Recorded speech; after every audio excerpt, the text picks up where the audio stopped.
BK coaching centre में आप लोगों का स्वागत है। आज मैं आप लोगों को फार्मूला बताने जा रहा हूं। क्या आप जानते हैं कि गणित के सभी महत्वपूर्ण सूत्र और अवधारणाओं को एक ही जगह पर पाना चाहते हैं?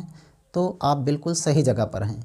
इस वीडियो में हम कक्षा 10 के सभी आवश्यक फार्मूले को सरल और रोचक तरीके से समझाने जा रहे हैं। हर टॉपिक के महत्वपूर्ण फार्मूले आपको यहीं मिलेंगे, तो गणित को आसान बनाते हैं और परीक्षा की तैयारी को मजबूत करते हैं।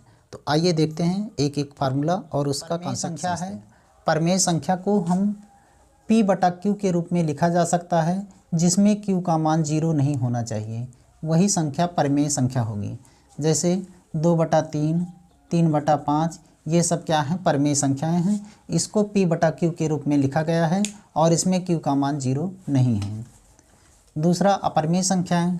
अपरमेय संख्याएं वह संख्याएं हैं जितनी भी अभाज्य संख्याएं हैं और वो वर्गमूल के अंतर्गत हैं, वो अपरमेय संख्याएं हैं। जैसे √3, √5, √7 ये सब क्या हैं? अभाज्य संख्या और वर्गमूल में हैं, तो ये सब अपरमेय संख्याएं हैं।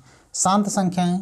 शांत संख्याएं का हम एलसीएम निकालेंगे हर का, और 2 या 5 में घात के रूप में होगा तो शांत संख्याएं हैं। जैसे कोई भी संख्या ले लेते हैं, 3/10 ले लेते हैं, तो 10 का गुणनखंड कितना हो जाएगा? 3/2 पे 2 × 5, 2 पे 1 घात है, 5 पे 1 घात है। तो ये संख्या किस प्रकार की संख्या है? शांत संख्या। मतलब हर का गुणनखंड निकालेंगे तो 2 या 5 में घात के रूप में होगा तो संख्याएं शांत होगी, और अन्यथा अशांत। दो संख्याओं का गुणनफल गुणे एलसीएम गुणे एचसीएफ। दो संख्याओं का गुणनफल मतलब पहली संख्या गुणे दूसरी संख्या बराबर लासा गुणे मासा। इस फार्मूले पर एक सवाल 2 नंबर का बोर्ड पेपर में पूछा जाएगा। प्राकृतिक संख्याएं क्या क्या होती हैं? 1 से लेकर जितनी भी संख्याएं हैं प्राकृतिक संख्याएं हैं। सम संख्याएं क्या हैं?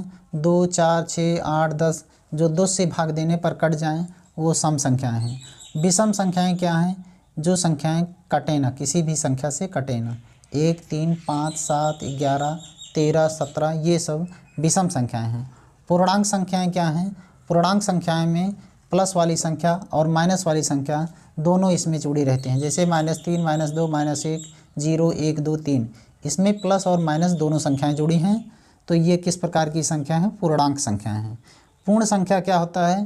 पूर्ण संख्या में केवल प्लस वाली संख्या जुड़ी होती हैं। जैसे 0, 1, 2, 3, 4 इसमें माइनस वाली संख्या नहीं जुड़ी रहती हैं। भाज्य संख्याएँ 4, 6, 8, 9 ये सब भाज्य संख्याएं हैं जो कट जाएं। अभाज्य संख्याएं जो किसी भी संख्या से न कटे वो अभाज्य संख्या है। जैसे 2, 3, 5, 7, 11। शून्यांकों का योगफल का फार्मूला है। शून्यांकों का योगफल मतलब अल्फा प्लस बीटा बराबर -b/a। शून्यांकों का गुणनफल c/a फार्मूला। और समीकरण ज्ञात करने का फार्मूला है x² - alpha plus beta into x plus alpha into beta. आइए समझते हैं b और a और c का मतलब क्या है।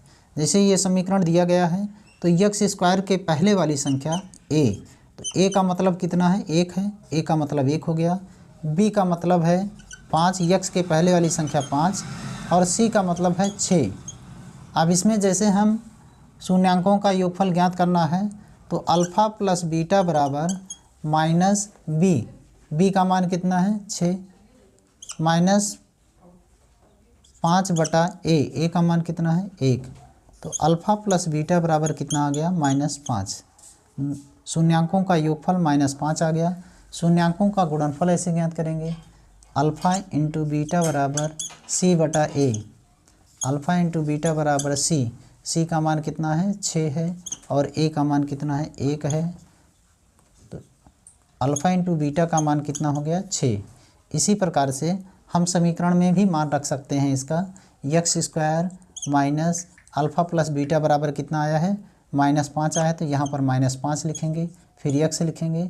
अल्फ़ा इंटू बीटा के स्थान पर 6 है तो यहाँ पर 6 लिखेंगे।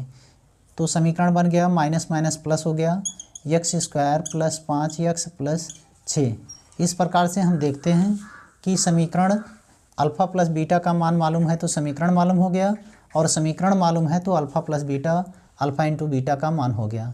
तो आइए देखते हैं अगला फार्मूला। देखते हैं विविक्त कर। विविक्त कर का सवाल 2 नंबर में पूछा जाएगा बोर्ड पेपर में।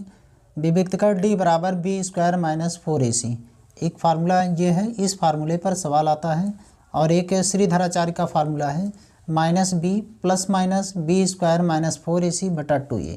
जैसे कोई समीकरण दिया गया है 5x² प्लस 7x प्लस 25 दिया गया है, तो इसमें x² के पहले वाली संख्या a, x के पहले वाली संख्या b और अचर पद c होगा। तो इसी से हम सबका मान निकालेंगे, इसमें विविक्त कर और श्रीधर 4 के फार्मूले से हम निकाल सकते हैं।